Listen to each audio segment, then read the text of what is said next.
Hello and welcome to Midweek Wardy's Waffle. We had some rain last night, which was good. It's done a bit of good, and you'll remember from the last update on Sunday that we've actually finished harvesting now, which was really good with the rain that we've just had. In this update, I went to see the Case Axial Flow combine running a few days ago with the McDon header on, and so we have a look at that because that's a really impressive header and combine. So I'll have a few minutes looking at that. We also have Agrii here on the weekend, and they combined our trial plots. So we'll look at the trial plot combine and how they take the data and samples from that. So that's a really small plot combine, probably about 2 meters wide cut, I think it is. And we also look at all the samples we get from our direct drilling demo. So we have another look at that as well, and how we analyze the data and what we're going to do with those samples. I'm going to wait just a little bit until I give a full rundown of the direct drills and all the results, because I want to get it all together in one update, because I've got to send all these samples away. We're going to have them tested, and so I want to make sure everything's right and everything's together. So I'm not quite sure whether that will be on Sunday or whether it will be another week after that when I give the update, but I will keep you up to speed with when that's going to be. Anyway, I think that's about all. One or two little bits we've been doing in the workshop to the Simba drill, which you'll see. So let's crack on with this midweek update. So we're just at the local farm where Sharmans have brought their combine for a demo, and they've asked me just if I want to have a look at it, and I think always been impressed with the axial flows, and this has got the McDon header on. We'll have a look around in a minute, but yeah, very impressive, I think, when you look at it.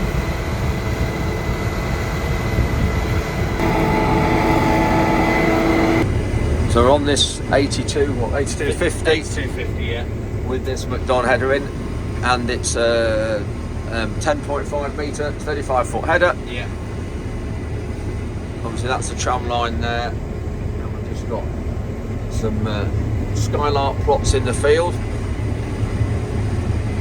but it's got the wheels at the back of the header, and they're electronically linked, and they will alter hydraulically. Yes, they're just sat right up, so they're barely resting on the ground. No. And then we're riding on the skids at the front, yeah, to get our height, and then Brain we tank. change the bits. Yeah, we've got a bit to go. so it's not actually full.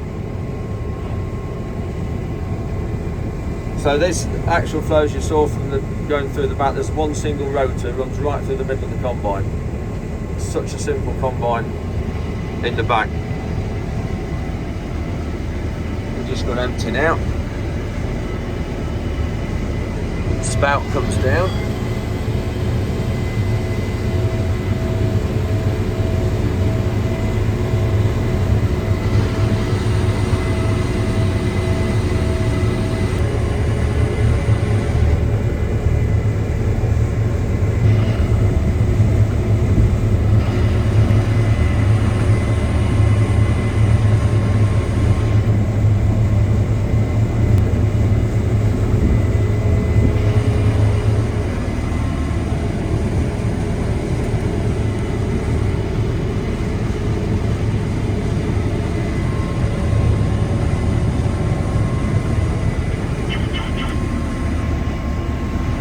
If you leave a little strip down the side, or you want to go over the top of a trail of straw, you can drop half the header down on the floor, and the other half with the gull wing lifts up and over the trail of straw.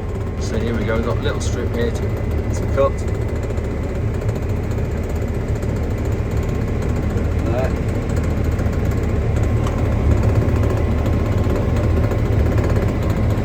And that side's riding over the top of the trail. You can see the conveyor belt, the draper in the wings, and then you've got the middle one going up, taking it up into the middle. And then you can see it, how it's, whether you can with the sun or not, how it's flexed and moves. Follows the ground, it's not level at all. Brilliant. There is the fineness of the chop. That's correct. And what's that one? When you move your chopper in and out, you can actually, that handle come back so it disconnects, so you can get in and Right. undo your bits and bobs. Yeah. Walk it out as well. I was just going to say, what's that one? And that, So basically, if you want to get in for like service position, Yeah. you can put that on and actually wind the ready cup out the back. Ah. Oh, you put a handle in there, I see, and then it just does it. Just Yeah. wind it out. Yeah. And That's then good. at the bottom, you've got the option to either put your chaff when swathing into the actual swath. I was just going to say that. Or put it into spread. So you don't have a separate chaff spreader? No, it all comes through. Comes through there. Yeah. So straw out of the rotor comes out the back, over the top of it, Yeah. and then everything that comes off the sieves goes through the ready cop. Right, got you. Oh, I see, it comes out there. Yeah. Yeah. No. The only time it will stay at that distance if it comes out with the straw. So that's your little conveyor belt that carries the. It's just a roller. Literally just a roller. Just to help it. Yeah, correct. Right. So when you go into chop, you've got the door This one at the top. which goes down over the top. Oh, there, yeah. Yeah. So then it just diverts everything. This is working all the time. Yeah. So that comes out the back of the rotor. Oh, I see. And that's it. Mind your eyes. Yeah. That's it. Easy as that. Down into ready cop. Yeah. Also, with the ready cop, it also lacerates your straw as well Ah. as chopping Yeah. it. So basically kills the straw completely, doesn't it? Yeah, it does. It does. You can see there how the left and right are hanging down.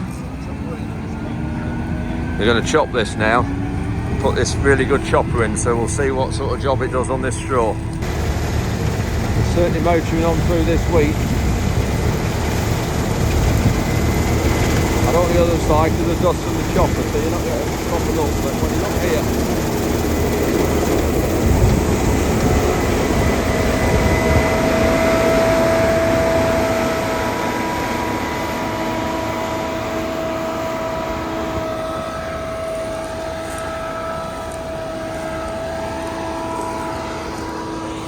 Just look at that for a chop.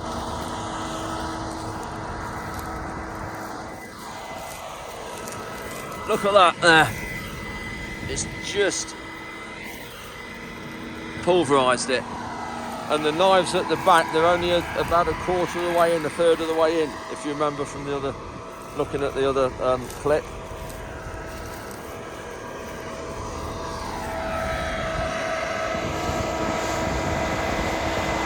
See the header flexing up and down there.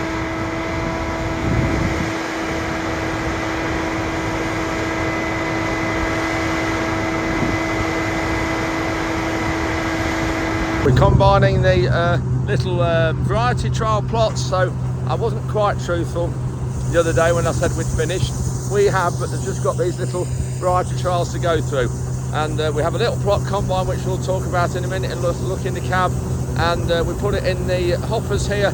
These are the hoppers that we fill the drill with, so we put it in here and then empty it in the yard, because they don't get many tons off these areas. So we'll have a look at that and have a talk to Phil, who's operating the little combine. You can see it's really small compared to our combine, but the cost wise is huge for one of these. I think it's about 170 or 80,000 pounds, it might be more than that now.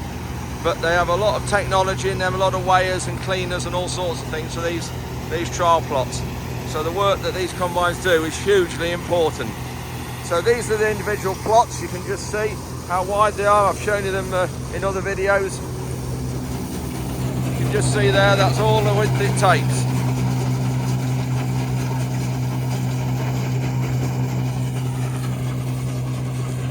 So it does that, then backs up, and then lines up with this plot. And I'm not sure what this is just here, but we'll have a word with them in the cab in a minute. Just a little bit rough for them. You can see the machine bouncing up and down because they're going across where we've worked it.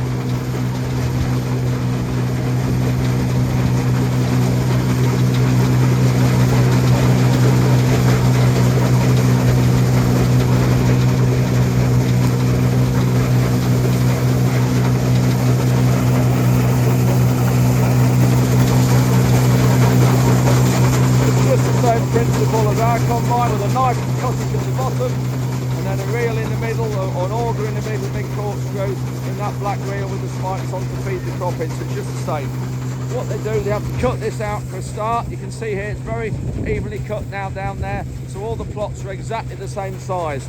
So they cut it all out, cut the middles out, they cut the end out where they are, so that all the plots are identical. Crikey, look at this, the cracking in this soil here. It's just incredible. And remember also, there we go, there's this switch cut out. Remember also, these are replicators, so whatever plot they're cutting there now, it will be replicated twice, if not 3 times more, around this trial area. So the plots on our right are what we call untreated. So we'll have given them the same amount of nitrogen as the rest of the field and the plots, but when we come in the spring to put fungicides on for disease, we don't put any on, and we don't put any growth regulators or trace elements on. So it'll have had just the seed and the fertilizer and the herbicides to control the weeds, and that will be it. And that's really the base treatment. So there'll be different varieties in here with different seed treatments, and that will be it. So, but no fungicides, and that's really to see what the variety is like for disease, whether it gets disease more than another variety, and also not putting growth regulators on tests it when you have a wet season, which obviously we haven't had this year, because if you have a wet season, some varieties are quite weak and can go flat, and then obviously make harvesting very tricky. Whereas the rest of these plots, we've sprayed all these with our standard field fungicide treatment, so there'll be lots of different varieties in here, and they'll be replicated around the site to average out and to make any difference in soil type not so noticeable. And then all these plots, they all know what size they are, and then they're all multiplied up in the kilograms they'll collect of wheat off these areas, multiplied up to get a tonnes per hectare figure. And that's how trials are done all over the UK. So I've got Phil and Anna here in the cab of this plot combine, and it all comes up through here and into the cab. This is where the samples are collected, and Anna's got one there. Everything's labelled, and these are the collected samples there. And then where do they go back to Throws to be analysed? Are they back to Throws in Essex? Yeah, Agrii have got a big, their main trial centre is Throws Farm down here. Great Dunbar, I think it is, in Essex, and that's where all of these trials go to be analysed. You can see there, that's come from out of one of these plots just through there. And Anna puts the right, you have to get the right order. Yeah, yes, they're all in order ready. Yeah, or otherwise it throws it. And here's the plan. Yeah. So these are all the trials that's in the different plots that's in here. You can see they're just a number here, and what Anna's got there has to correspond to this, otherwise they put the wrong plot in the wrong bag. So brilliant. Anyway, thanks very much. Thank you. I'm in Sleaford, and I've been asked to talk to the Sleaford Rotary Club. There's about 20 here, so we're just about to start. I'm back again. John. I'm here. Hi, I'm Tim. Well, have we got any apologies? On your blog, Andrew, are we? I'm afraid you will be.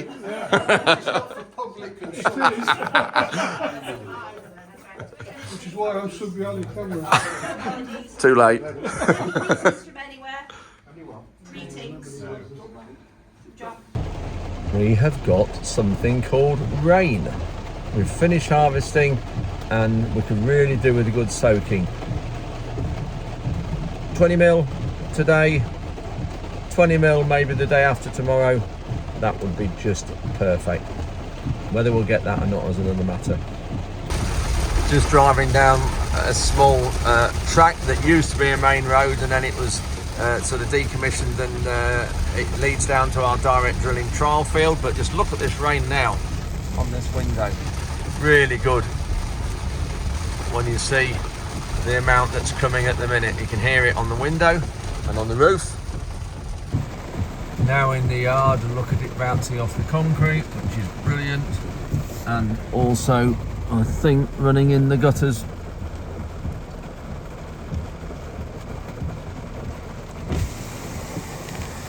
And the drains in the yard there. Unbelievable. One of the driest summers on record, and the first significant rain we get. blocked drains, main roads flooded. And this is Ladnam in Lincolnshire. It's Wednesday lunchtime. You can see the concrete is dry behind me, but you've just seen from the clips from last night that it was anything but dry. We ended up having around 55 millimetres of rain here, which, as you can imagine, has done a tremendous amount of good. The sugar beets really benefited from it, and it was giving it a good drink. But it's so dry underneath. The rain has probably only gone down about a couple of inches. I am just still contemplating whether we plant oilseed rape or not, because if we don't get any rainfall again now for the next week or two, then I'm just a bit concerned, even with that rain last night, that it would chit and die off. But we'll just have to see what the forecast says over the next day or so. Got the free flow drill in the workshop. Just Ian, during harvest, has been putting new points and boots on. So we've got it all, haven't had any for about probably 5 years, I think, so it lasted really well. We've done odd bits to it and put here's the ones we've taken off. You can see we have actually welded some bits on the side, but they're really worn out, these are, so put new ones on throughout the whole drill. And these are the points that we're saving. Some of the points, that's obviously, it's got the hard facing bit on the bottom, or the extra wear on the bottom. And so with that one, we're going to save those and use those again. But a lot of these will just go for scrap. You can see there, look at that one, completely worn out. So we put new ones on all around, and then we're also putting new tubes on the whole drill, because the tubes are going brittle, they're breaking off and they get holes in. So Ruben and Tom are helping Ian put the new tubes throughout. And I think altogether this drill, I think we've ended up needing over 200 metres of tube for this drill, so quite a lot we've needed. Make it a lot better. We've rerouted them over the brackets here to support them better, so should be a lot better when we've got that done. Then also what we've got to do is this front roller. There's a problem because you've got soil between the tyres here, and there is one or two there we are, got cracks in. So we've got to look at that. We have got some spare ones, but we've got to take this roller off and just see if we can get them repaired.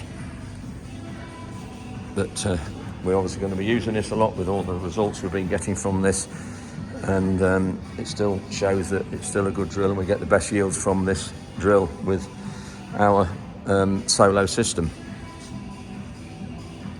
I think this drill was built in 2002, 2003, something like that. So it's done us well, really. Bought it for about 18,000, I think it was. Probably 7 years ago now. I can't just remember, but something like that. But combine now waiting to be blown down and just put away for the winter. We won't wash it. We'll leave that, and we don't want water in the bearing, so I think we're going to leave that and just blow it down. That's the old pipes that have been taken off. You can see they are really brittle and splitting as well. You can see on the side there.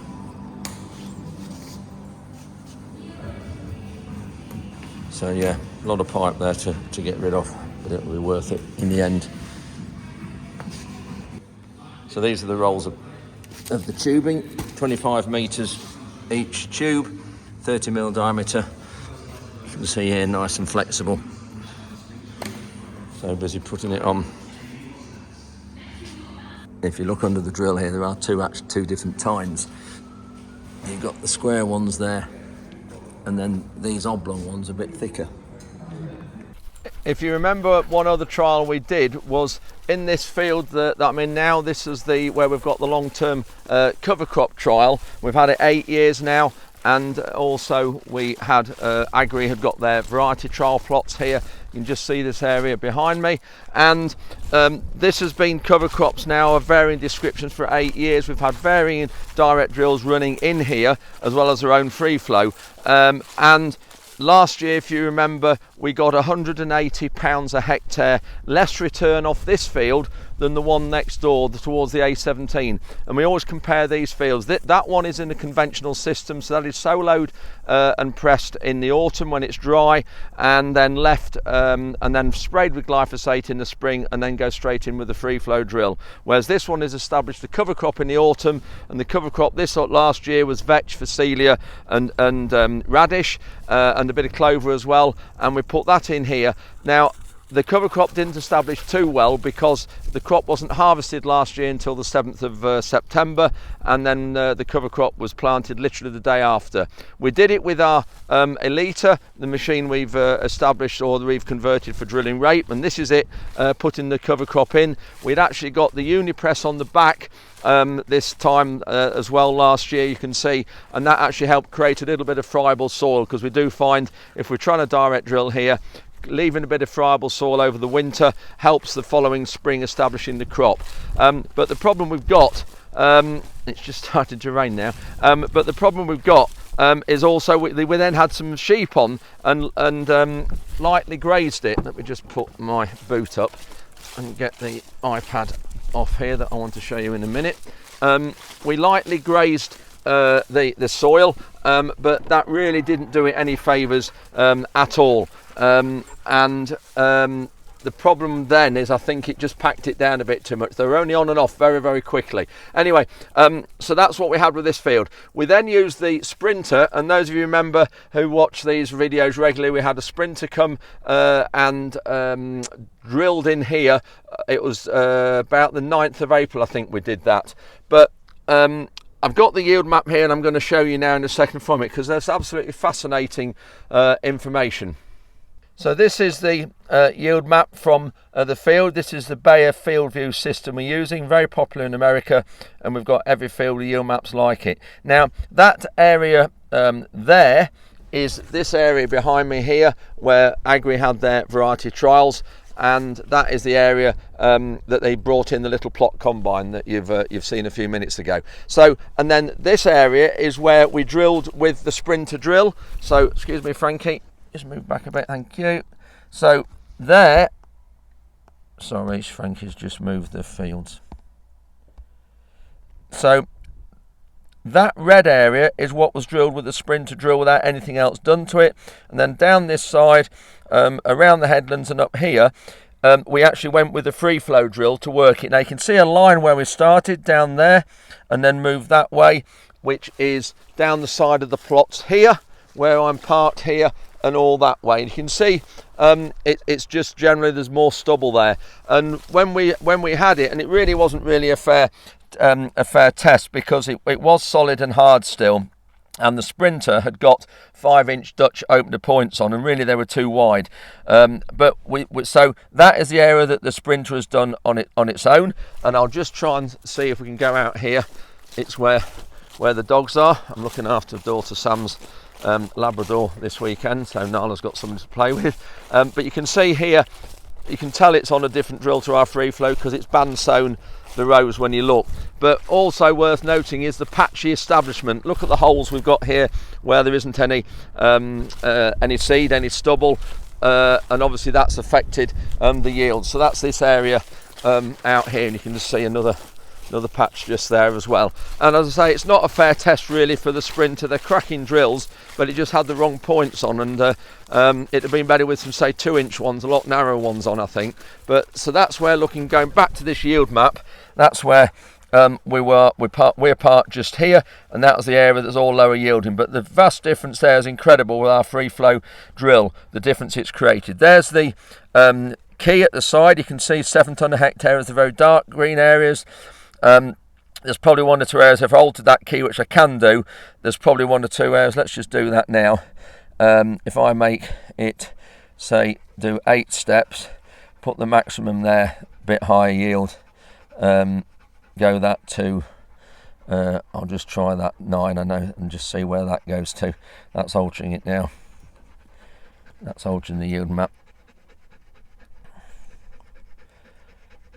So yeah, we haven't got, so the very dark areas is a 9, we haven't got any there, but we have got lots here, 8 to 9 in the lighter areas here, and the yellows 6.5 to 7.3. So you know, you can just see very, very powerful app this, and I absolutely love it for the fields and the information we can get of it. And all these lines, you just see it building when you zoom in. All those is that's one combine breed up and down the field. But you can see to a line where we went with the free flow and the difference it's made. So just putting some facts and figures in this overall yield of the field, including the trial plots here in front of me, and where the Sprinter was drilled there on its own, and this area where the free flow ran in front as a cultivator, it actually germinated a lot more there. The overall yield of the field was 6.15 tonne a hectare.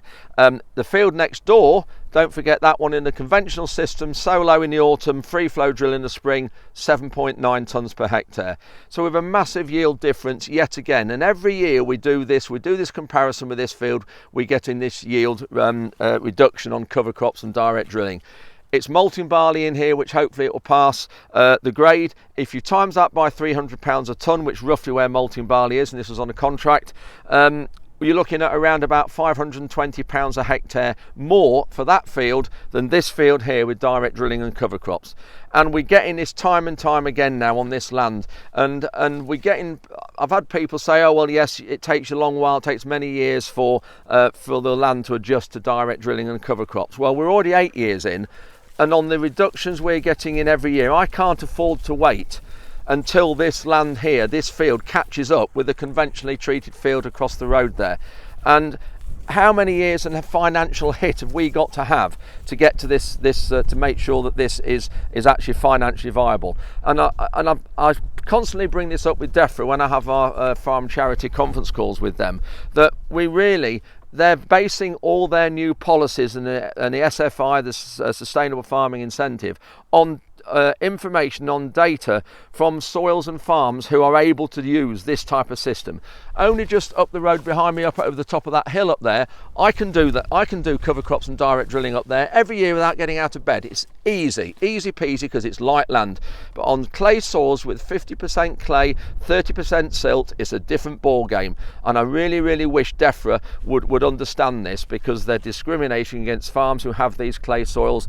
And I will actually try and get DEFRA on the farm here to just point out and go through some of this information that we've got. So at the minute, I'm sort of looking now that we're not going to be looking at direct drilling, and we will be cultivating, but cultivating shallow, because I think that is what we're getting our best returns from.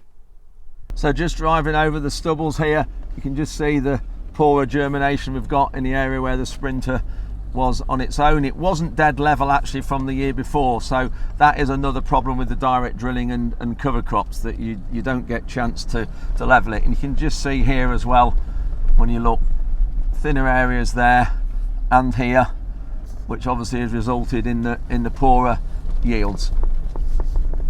This is where the free flow worked it without the seed on, and then the Sprinter drill was drilling afterwards. You can see a lot more even stubble, little patch there, maybe not quite as good, but a lot more even stubble generally than what we're seeing the other side. And I think it just shows that as well, really interesting, that we need obviously narrower points on the Sprinter for this type of conditions. But great drill. So that was a fascinating trial we had this year in this field, and I'd like to thank Gareth from Horsh and Horsh themselves for bringing the Sprinter and also the Avatar for the direct drilling day that we had on April the 6th as well.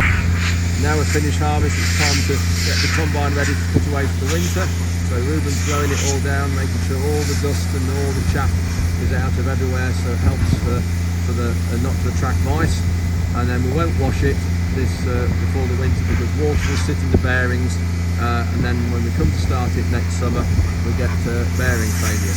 And so I know there's various different schools of thought on this. Do you wash it before the winter and put it away, or do you just blow it and leave it? And we're just on the view we blow it and leave it. But it's early enough, we could maybe wash it and get away with it, but we're not going to do. So there you go, a few different things from this midweek update. Hope you found it interesting and useful. Thank you very much for watching, I do appreciate it. Please click like, subscribe and the bell sound, and we will see you Sunday morning.